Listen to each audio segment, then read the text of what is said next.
ஓம் கஜத்வஜாய வித்மகே சுகஹஸ்தாய தீமகி தன்னோ புதன் பிரஜோதயாத். ஓம் குரு பிரம்மா குரு விஷ்ணு குருதேவோ மகேஸ்வரா குரு சாஷா பரபிரம்மா தஸ்மை ஸ்ரீ குருவே நமக. வணக்கம். எஸ்கே ஜோதிடத்தின் வாயிலாக உங்களை சந்திப்பதில் பெருமகிழ்ச்சி அடைகின்றேன்.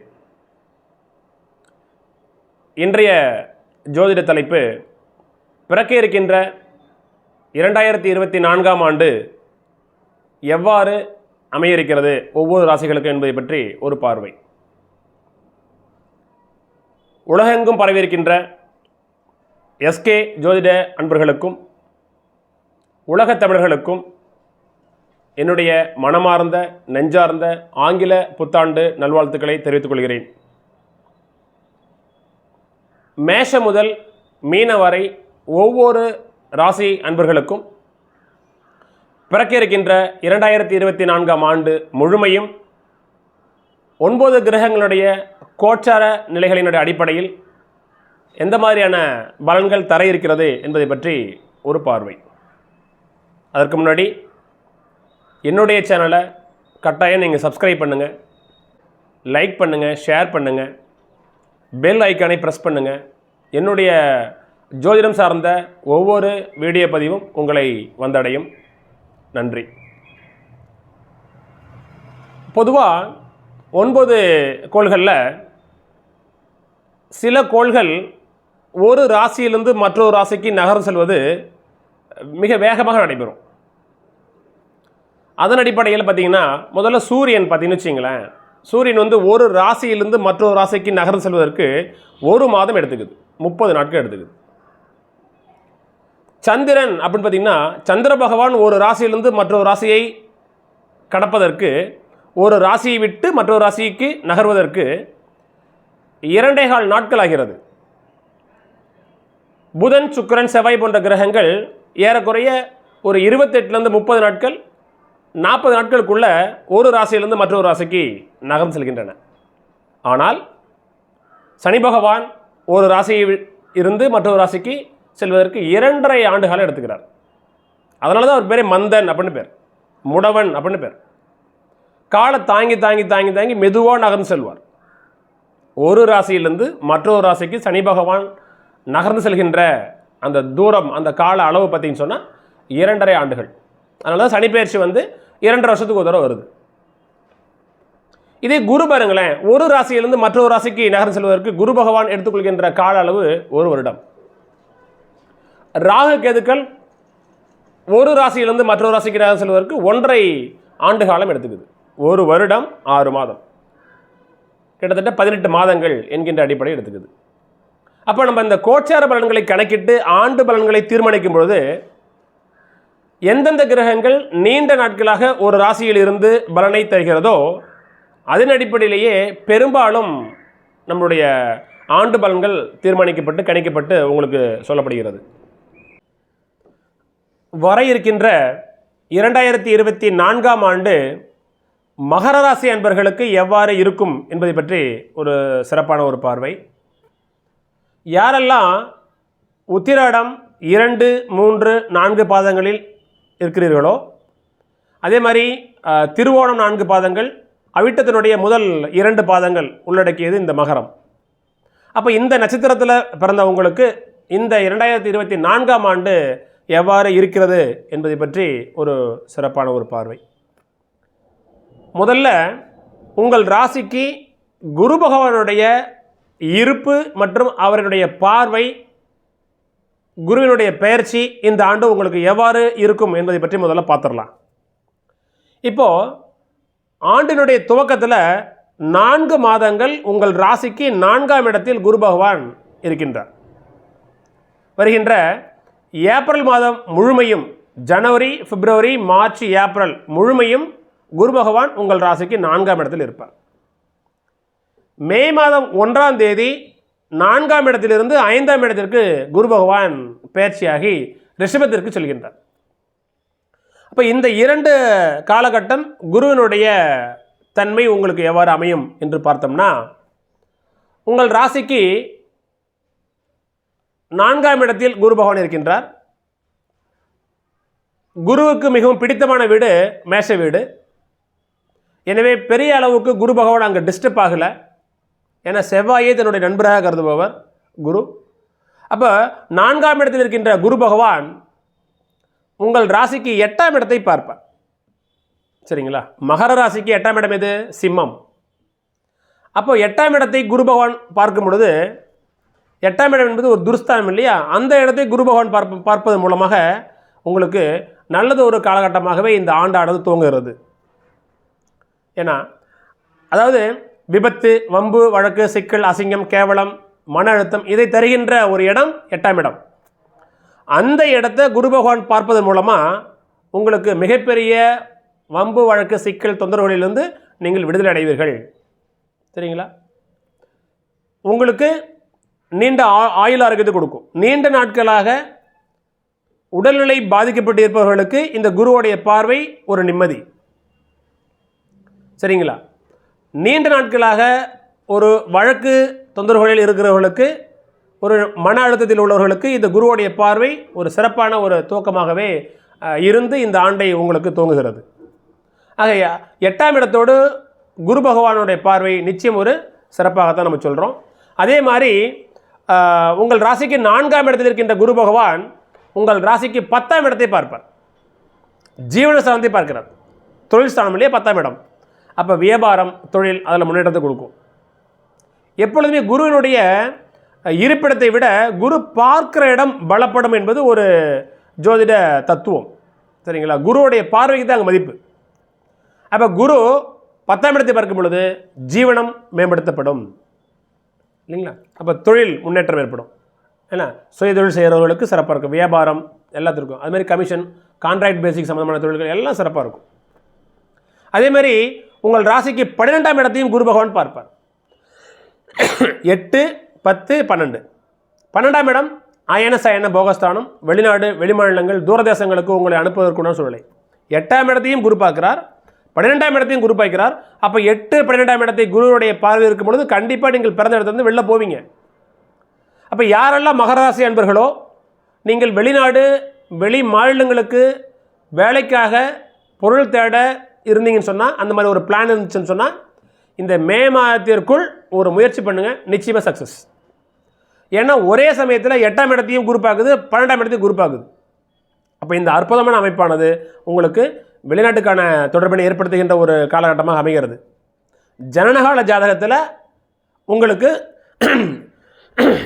8 மற்றும் 12ஆம் இடத்தினுடைய தசாபதிகளோ, 8 மற்றும் 12ஆம் இடத்தினுடைய இடங்களை பார்க்கின்ற கிரகத்தினுடைய தசாபதிகளை வரும் பொழுது இந்த காலகட்டமானது நிச்சயமாக உங்களை வெளிநாட்டுக்கு அனுப்பிய வைக்கும். மாற்றுக்கிறது இல்லை. சரி, இப்போ இந்த குரு பகவான் 4ஆம் இடத்திலிருந்து 5ஆம் இடத்துக்கு போகிறாரு வச்சுக்கோங்களேன். மே மாதம் 1ஆம் தேதி குரு பெயர்ச்சி. 5ஆம் இடம் என்பது அற்புதமான ஒரு இடம். ராசிக்கு திரிகோணத்தில் குருபான் போகிறார். சரிங்களா? சுக்கரனுடைய வீடு. குருவுக்கு அந்தளவுக்கு ஒரு பிடித்தம் இல்லை. இருந்தாலும் திரிகோணத்தில் 5ஆம் இடத்திற்கு என்கின்ற ஒரு திரிகோண ஸ்தானத்தில் போயிட்டு குரு பகவான் அமரும் பொழுது அது உங்களுக்கு நன்மையாகத்தான் இருக்கும், கெடுதலை தராது. சரிங்களா? குரு பகவான் 6, 8, 12 இருக்கும் பொழுது தான் சில தொந்தரவுகளை கொடுப்பார். ஆனால் கோட்சார காலகட்டங்களில் 5ஆம் இடத்துக்கு செல்லும் பொழுது அது உங்கள் ராசிக்கு நன்மையை தான் செய்ய கடமைப்பட்டவராக தன்னை மாற்றிப்பார். சரிங்களா? அப்போ 5ஆம் இடத்துக்கு போகின்ற இந்த குரு பகவான் உங்கள் ராசிக்கு 9ஆம் இடத்தை பார்ப்பார். மே மாதத்துக்கு பிறகு உங்கள் ராசிக்கு 5ஆம் இடத்துக்கு குரு பயிற்சியாகி 5ஆம் இடத்திலிருந்து 9ஆம் இடத்தை பார்ப்பார். 9ஆம் இடம் என்பது தகப்பனார் ஸ்தானம். இந்த மீண்டும் அதான் சொல்கிறேன், தந்தை வழி உறவுகள் சிறப்பாக இருக்கும். தந்தைக்கு உங்களுக்கும் உள்ள அனுகிரகம் கூடும். அப்பாவுடைய சொத்துக்கள் மூலமாக உங்களுக்கு லாபங்கள் கிடைக்கும். சரிங்களா? அப்பாவுடைய பூர்வீகத்தின் மூலமாக உங்களுக்கு லாபங்கள் கிடைக்கும். உங்களுடைய மூதாதையருடைய சொத்துக்கள் உங்களுக்கு கிடைக்கும். அப்பாவுடைய தொழில் மூலமாக உங்களுக்கு நன்மை கிடைக்கும். எல்லாமே அப்பா சார்ந்த அமைப்புகள் தான். குரு உபதேசம், பெரிய மனிதனுடைய தொடர்பு எல்லாம் உங்களுக்கு கிடைக்கும். ஏன்னா அது ஒரு பாக்கியஸ்தானம். அப்போது தனக்காரகன், குடும்பக்காரகன் சொல்கின்ற குரு பகவான் 9ஆம் இடத்தை பார்ப்பதன் மூலமாக உங்களுக்கு தொழில் மேன்மைகளும் லாபங்களும் பாக்கியங்களுமே வந்து சேரும். அதே மாதிரி உங்கள் ராசிக்கு 11ஆம் இடத்தையும் குரு பகவான் பார்க்கிறார் மே மாதத்துக்கு பிறகு. அப்போ நல்ல ஒரு வெற்றி ஸ்தானம் 11ஆம் இடம். சரிங்களா? லாபஸ்தானம், வெற்றி ஸ்தானம். அப்போ நீண்ட நாட்களாக ஒரு வழக்குகளில் வம்பு வழக்கு போன்ற தொந்தரவுகள் இருந்தீங்கன்னா, கோர்ட்டு கேஸ் மாதிரியான தொந்தரவுகள் இருந்ததுனாலும் கூட இந்த குரு பயிற்சிக்கு பிறகு குருவுடைய பார்வை உங்களுடைய வெற்றி சார்ந்துக்கு படுவதனால் நீங்கள் அந்த வழக்குகளில் வென்று ஜெயித்து நன்மைகளை அடைவீர்கள் என்று தான் நம்ம பார்க்கணும். சரிங்களா? ஸோ அதே மாதிரி மே மாதத்துக்கு பிறகு வருகின்ற குரு பகவான் உங்கள் ராசியும் பார்க்கின்றார். அதனால் தெளிந்த சிந்தனை, தெளிந்த அறிவு, மன அமைதி, இது அத்தனையும் உங்களுக்கு குரு பகவான் கொடுக்க இருக்கின்றார். எனவே இந்த ஆண்டு குருனுடைய நிலை உங்களுக்கு அற்புதமாக இருக்குது. சனி பகவானுடைய நிலை எவ்வாறு அமைய இருக்கிறது என்பதை பார்க்கலாம். குருவை பொறுத்தவரை சிறப்புங்க. 4ஆம் இடத்தில் இருந்தாலும் அவருடைய பார்வைப்படுகின்ற இடங்கள் சிறப்பு. மே மாதத்துக்கு பிறகு குரு பயிற்சியாகி 5ஆம் இடத்துக்கு போனாலும் 5ஆம் இடத்தையும் பலப்படுத்துவார், குரு பார்க்கின்ற இடங்களையும் பலப்படுத்துகிறார். எனவே குருவை பொறுத்து இந்த ஆண்டு உங்களுக்கு வளமானதாகவே இருக்கும், அதில் மாற்று கருத்து இல்லை. சனி பகவானுடைய ஸ்டேட்டஸ் எப்படி இருக்குன்னு பார்க்கலாம். சனி பகவான் உங்கள் ராசிக்கு 2ஆம் இடத்துல இருக்கின்றார். சரிங்களா? உங்கள் ராசிக்கு அதிபதி சனி பகவான் தான். அவர் 2ஆம் இடத்துல இருக்கின்றார், தனஸ்தானத்தில் இருக்கின்றார். தனஸ்தானத்தில் ஆட்சி பலத்தை அடைகின்றார்.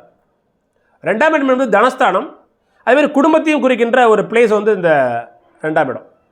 அப்போ இது மகர ராசிக்காரர்களுக்கு 7.5 சனியினுடைய இறுதி கட்டத்தில் நீங்கள் இருக்கிறீங்க. 7.5 சனியினுடைய இறுதி கட்டம், இன்னும் 2.5 ஆண்டுகள் இருக்குது இந்த 7.5 சனியினுடைய பிடியிலிருந்து நீங்கள் விளையாடுறதுக்கு. உங்கள் ராசிக்கு 2ஆம் இடமான வாக்குஸ்தானத்தில் குடும்பஸ்தானத்தில் சனி பகவான் இருப்பதனால் இதுக்கு பேர் குடும்ப சனி அப்போ நம்ம சொல்லுவோம். சரிங்களா? என்னதான் உங்கள் ராசிக்கு அதிபதியாக சனி இருந்தாலும் கூட சனி பகவான் ஒரு இயற்கை பாவர் என்கின்ற அடிப்படையில் 2ஆம் இடத்தில் சஞ்சரிக்கும் பொழுது குடும்பத்தில் சிறு சிறு மன சங்கடங்களையும் தந்துடுவார். பேச்சில் மிகுந்த எச்சரிக்கையாக இருக்கணும். ஏன்னா வாக்கு ஸ்தானத்தில் சனி, நாக்கில் சனி.